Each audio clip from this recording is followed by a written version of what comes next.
your lights. Remove your glasses, please. If you're wearing eyeglasses, please remove your eyeglasses.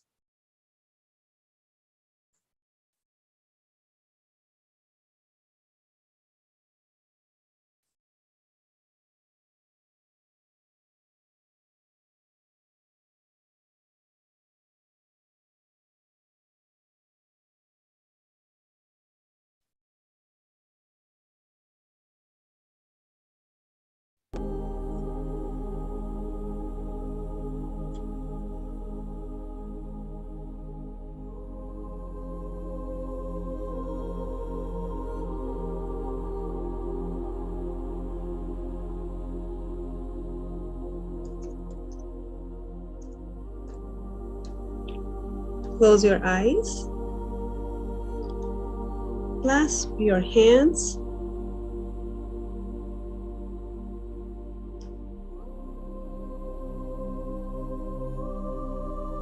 Cross your legs.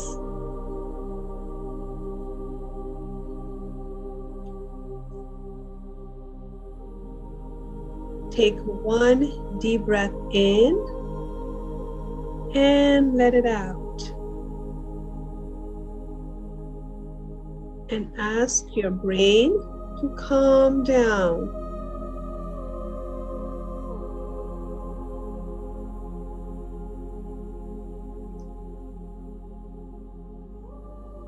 Take another deep breath in and let it out.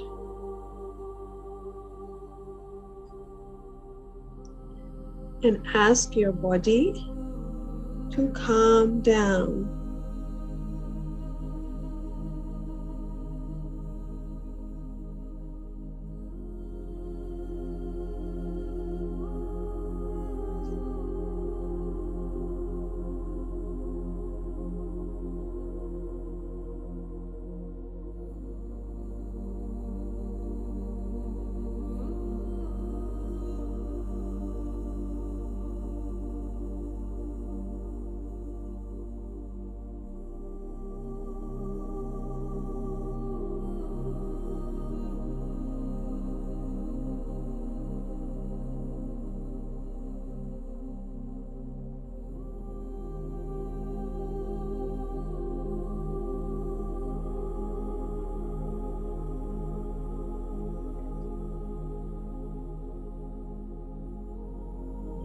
At this point, your brain and your body are both in a calming state.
Completely tune into yourself.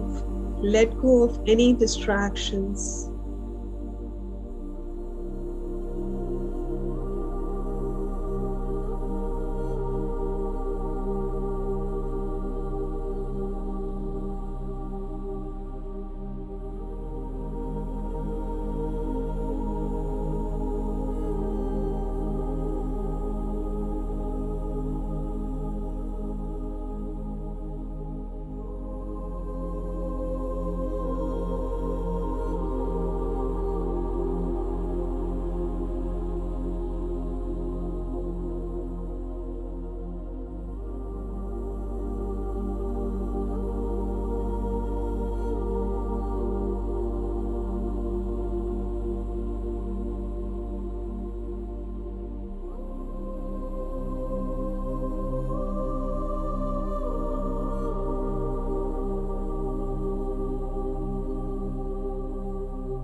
Relax your shoulders and ease your body.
you are completely relaxed.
The form of meditation we are doing today was first taught thousands of years ago by the Buddha. It is called Anapanasati.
Ana means breath, Apana means out breath, and Sati means to be with.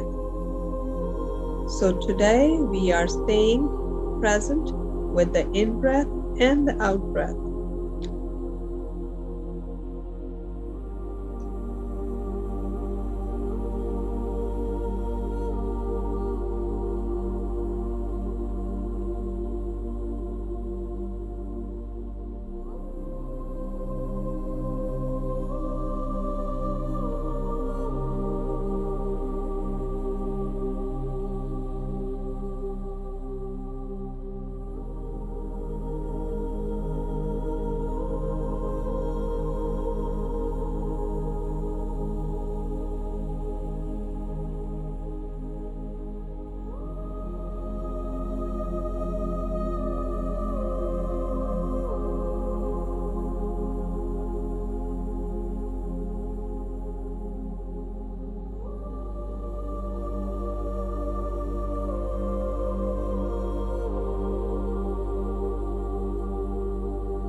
Masters, please keep on breathing normally, evenly, and steady.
Keep on breathing in and out through your nose.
Keep your belly softened, your shoulders soften, and gently keep on relaxing your jaw and your face. Keep on breathing, masters.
Keep on simply easing into the breathing process. Become one with your natural, gentle, and easy breath.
Keep on breathing.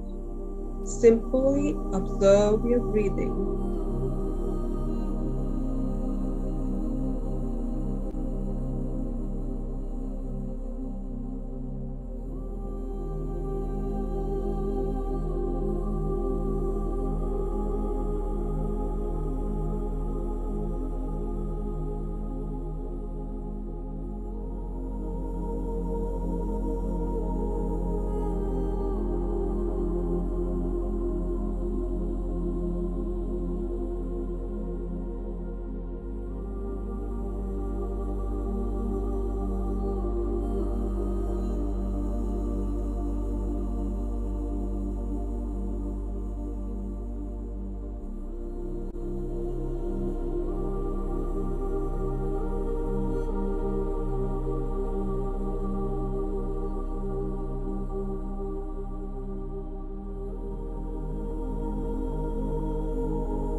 Just be one with your conscious breath.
With every breath, your body relaxes more.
Your thoughts may come and go.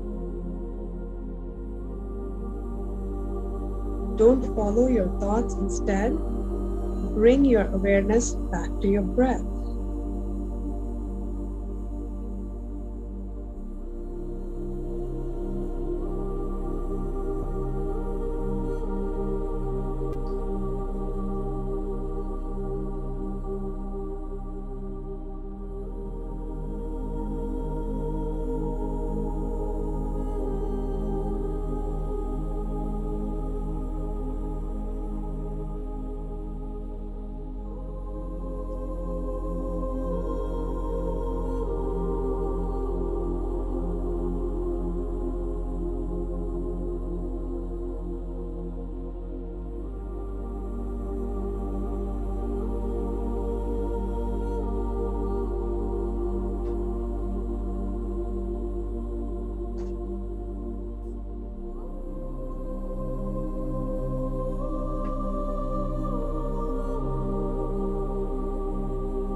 Start bringing your awareness back to your body.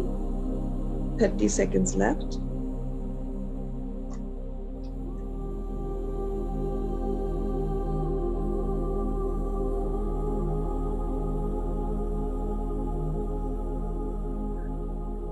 Twenty.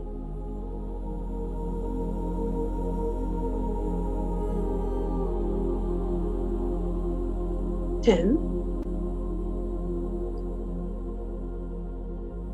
5, 4, 3, 2, 1. Gently place your hands on your face. Blink open your eyes while your hands are still on your face. Let the cosmic energy flow from your hands to your body. Feel the calmness in your body. And whenever you're ready, you can open your eyes and congratulate yourself for doing an awesome meditation session. Thank you, Masters, for meditating with me. Does anybody have any questions or any experience to share before I start reading the book?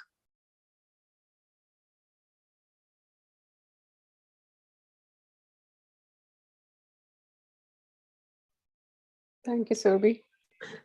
Thank you, Pradnya ma'am. Thank you, Jyoti ji. Thank you, sir. Okay, so I will start the story of the untold story of Sita. And since I was reading this book on New Jersey platform, and now we have new members since we went global, we will start from the beginning.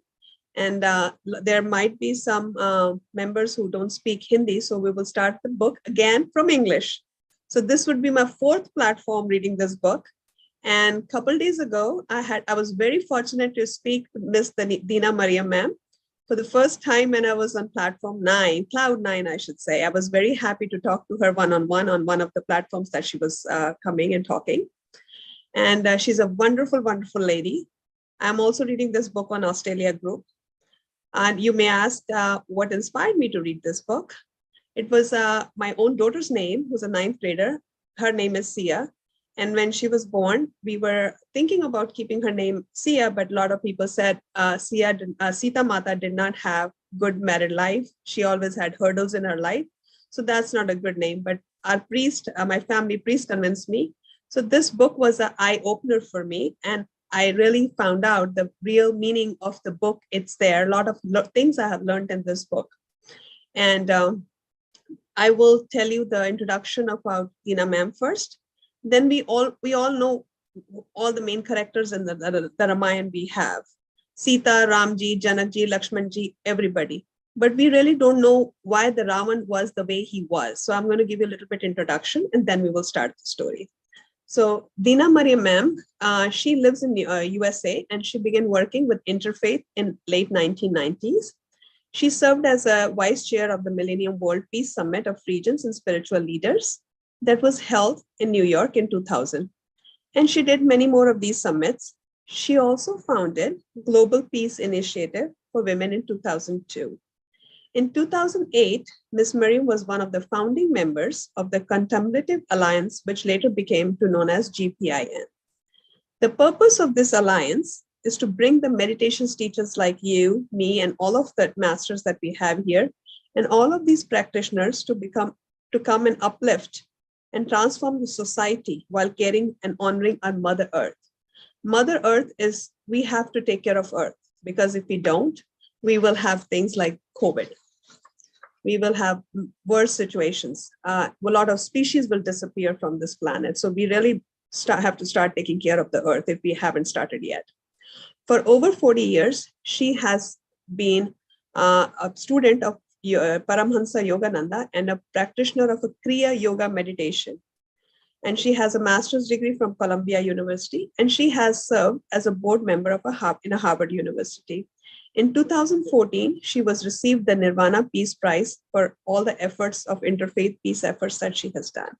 So that was my little introduction for Dina ma'am. So as I promised, I'm going to tell you a little bit about Ravan. We all need to know why the Ravan was the way that he was. So Ravan was mainly, there were two brothers, Jay and Vijay, and they were doorkeepers of Vishnu, Lord Vishnu, and Narayana Narayani. And when you become the first close person, so if I'm the closest person to Patri sir, sometimes the ego comes, right? So basically, Jay and Vijay had an ego. Since in this book, Ravan is the main character, we will talk only about one brother, Jay. So they had an ego come in, and we will have this little bit section again, but not so much in detail in the book. But that's why I want to know. So Ravan was not a bad guy to begin with. So ego is the one that was the reason of his downfall. So Brahma's kids came to visit with Narayan, and Jay was like, no, he's busy. You cannot meet him. And Narayan and Narayani, of course, nothing is hidden from them. So they figured it out that Jay is having an ego of becoming the doorkeeper of their house. So he needs to start meditation. How do we dissolve the ego? By meditation. So, they requested. And along with the ego, he also got thoughts about lust and all that. So finally, there came a point where Narayani said, you will be sent to the, you need to go meditation. This is going too far. And Jay still did not listen to Narayani. And so the Brahman Putra, the Brahma's Putra, the sons, Putra means sons, the sons of Brahma, they cursed Jay. So Jay and Vijay, both the brothers, got cursed. So, and they requested the kids of Brahmaji that we cannot be away from Narayan and Narayani for so long. If you're going to give us a curse to be born on the earth for 7 times, we cannot stay with them. So due to their request and Narayan's request, they had 2 options. One, be on the earth for 7 times as a rishi, as a saints. 2, be on the earth for 3 births, but as a bad guy, and Narayan and Narayani will come and take care of them and bring them back to heavens. So in Satya Yuga, in the first stage, they came as Hiranyakashipu and Hiranyaksh. In the second birth, they came as Ravan and Kumbhakaran in Treta Yuga. In the third Yuga, which was Dwapar Yuga, they came as Shishupal and Dhanvantari. So that's what the 3 births that we know of Ravan. So that's a little bit background of Ravan. So that's why we do meditation. If ego comes, we as meditators, sometimes we get ego. And the best way of taking care of your ego is to do meditation. Forgiveness, all these things that we do has to be taken care by meditation. So meditation is very powerful, very, very powerful tool to dissolve your ego. Now I will start my story. The story has changed my perspective about women. Women can be so powerful. I found out from this book. And I have read this book 10 times. I am not joking. I have read this 10 times, and I'm willing to tell this story 100 times. I have manifested that this book, I have to read it at least 100 times, at least Dina Mariam Ma'am book. So if anyone out there wants me to read in any of your groups, I'm willing to do it over and over again. I'm reading this book on Australia platform right now. I did a Guda Kesha course, and I read that book on that platform as well. And before this, I was reading when we did not go global. I read this book on there. So I would love to talk about this book all day. So in this book, I have few main characters that I would like to introduce you to. One is Meenakshi. The other, there are 4 maids that Sita Mata had: Meenakshi, Usha, Rohana, and Soma. So I will keep on repeating it. I will not let you lose the story. And anytime you guys have any questions, please feel free to ask me, text me. Everybody has my number. So Meenakshi and Soma are the ones that will be there with us till the end of the story. Usha and Rohana will be lost in the story. Either they will leave their body, Usha leaves her body, and Rohana goes back to Mithila, and because her sister is sick. So Meenakshi and Soma are the ones you have to remember all throughout the story. And Meenakshi will leave her body, and she will have a rebirth as Ansuya. And another thing I would like to tell you, that whatever I am today is because a package of my previous birth. So what Venki sir or Pradnya or Richa ma'am are not one person right here. We are a package of previous birth. For example, if I'm scared to go in water in this birth, maybe I died in the water in a swimming pool or in a lake in my previous birth. So we carry our fears, we carry all our emotions, our good emotions, our bad emotions, all the sanskaras, all the feelings, we carry them to our future births. So we will see in the story how Minakshi, our character, one of the maids, she carries her fears in the future birth. So these are the things, a lot of things we will learn in this story. So the first chapter, the childhood in Mithila, this story is narrated, this chapter I should say, is narrated by Minakshi, which is one of the maids. I like to give my characters age. Right now, Sita is not born. And by the time Sita will be born, Minakshi will be around about 25. So right now, Minakshi is still 7 years old. So she's telling about her life right now. So she says she was born in ancient Mithila, Videha. It was also called Mithila.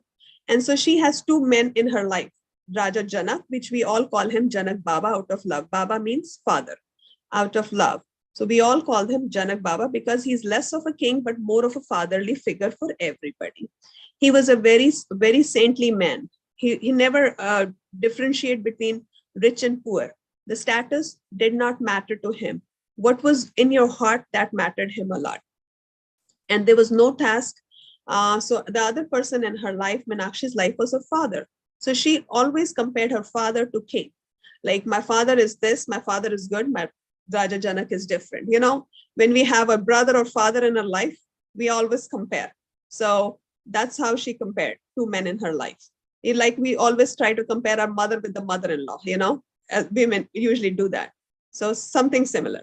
So she says, for my father, no task was small or big. So the father always wanted to, her father, Minakshi's father, was the administrative head in the Raja Janak's palace. And Janak never always loved his people. People lived in peace and harmony. Her father, on the other hand, was a perfectionist. He wanted to do everything perfect. And he always, one thing that his father never failed to remind Minakshi, that we survived, the father and daughter. There's only father and daughter in this chapter. We will know what happened to the rest of the family in the future chapters. The father never fails to remind that the family was cursed. Minakshi's family was cursed. We will not know the curse until later. So he kept over, but what was the curse? Minakshi never knew about it until later. And so we owe our lives to Raja Janak and his ancestors, but he never gave the details, Minakshi says. So she talks more about her father, and she says that father was very strict. Another thing that I have noticed in Indian men is they never will say to their daughter, I love you, sweetheart. I love you, my child. I think that's the manly thing. And so Minakshi always thought that her father never said that word, I love you, father. I love you, my daughter. Yes, his father made sure she went to bed on time. She's taking care of things, but he never said the words, I love you.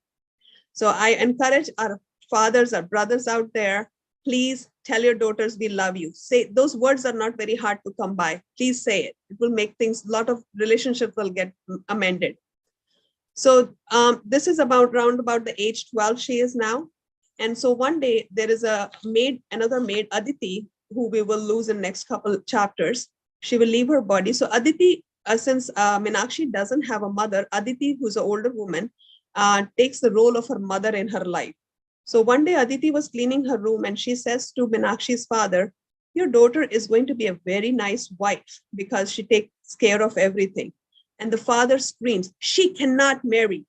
And so Minakshi gets, why can't I marry? I have a mole on my cheek. Remember this mole, because this mole is a clue for her next birth. As I said, we carry our pieces, our puzzles and emotions to the next birth. In Gudakesha group, people had started calling me Minakshi because I have a mole too.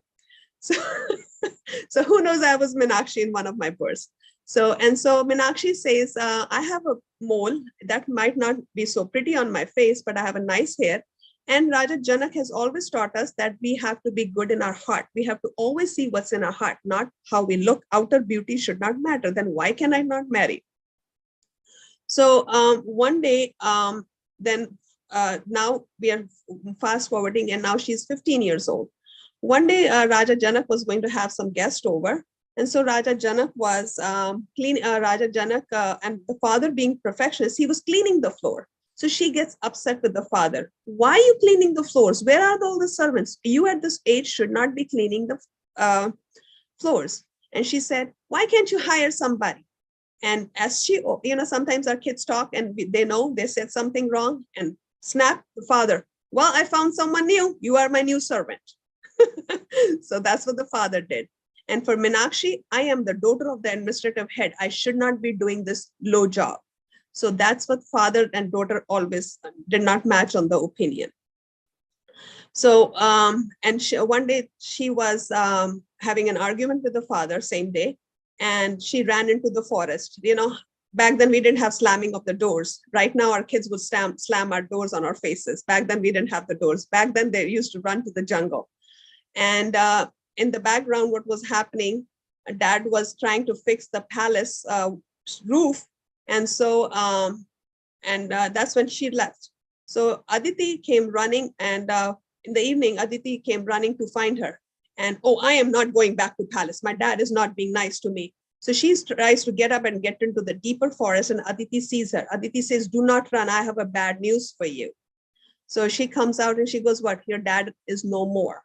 So what happened was, dad was, while trying to climb to check on the roof, he misses the step and he falls down and he leaves the body. So Aditi was very upset. Aditi told Meenakshi that this is what happened. So Meenakshi, at this point, her father is no more, and she takes the guilt because she thought that I fought with my father. Maybe my thoughts, that conversation, that fight that I had with my father, that must be on his mind. And that's why he was not able to be mindful of what he was doing to get the roof fixed. And that was the reason he fell down. So, so now Meenakshi thinks her dad doesn't love her. Now she thinks takes a responsibility. She thinks her father died because of her. And she thinks that she is not pretty, and she does not know about the curse, but she knows that she cannot marry. I will leave you guys by finishing this chapter right here. If you guys have any questions, the floor is open for you. So we finish the chapter 1 here. Thank you for listening to me, masters. Thank you.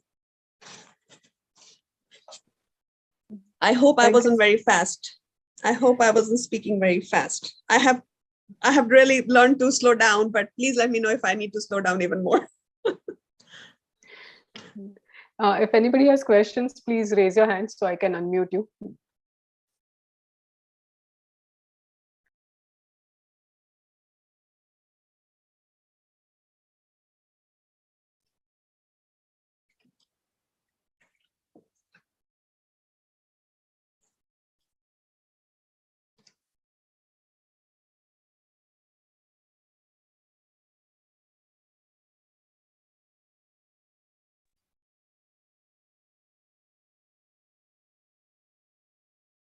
Venki, you can unmute yourself.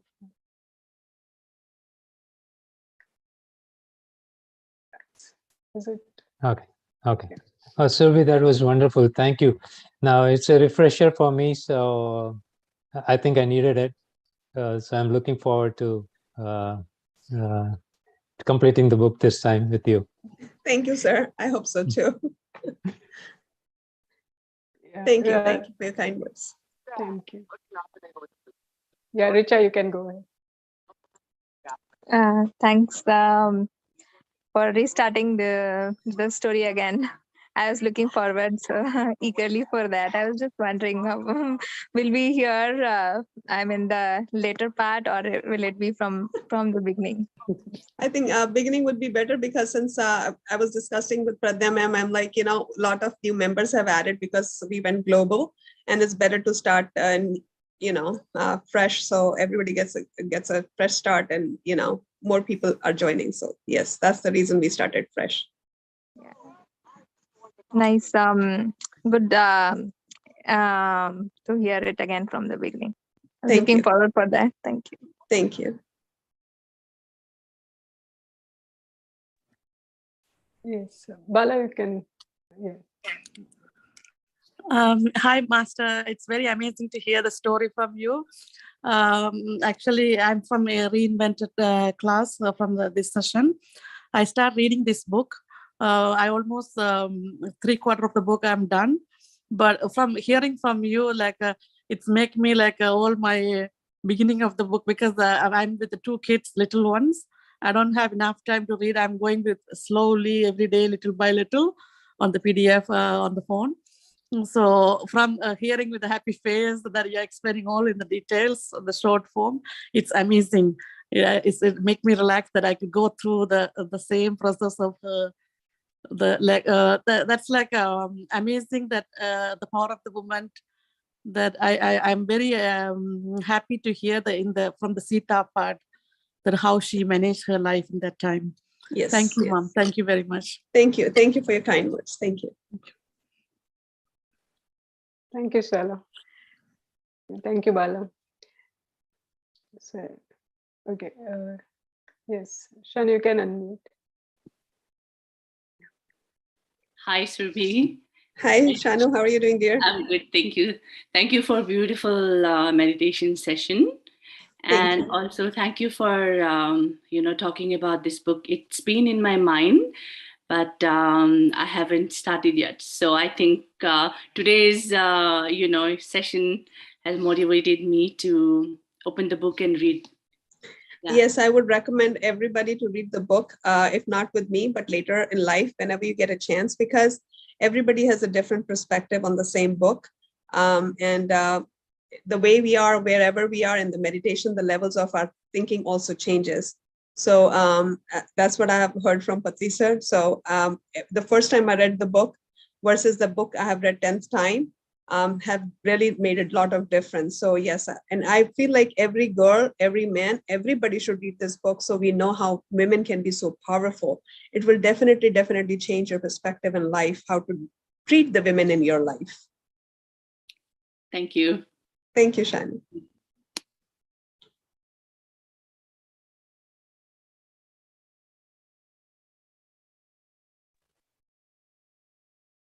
Any more questions? You can please raise your hands so we can unmute you. Okay. Yes, Jayashree. Just wanted to say thank you to you and Surbhi. Thank you so much, Surbhi. Thank Good you. Thank you, Jayman. Thank you, story. Jayashree. I'm looking forward to continue. Is like interesting. Thank you. Cute. Yeah. Thank you. Thank you.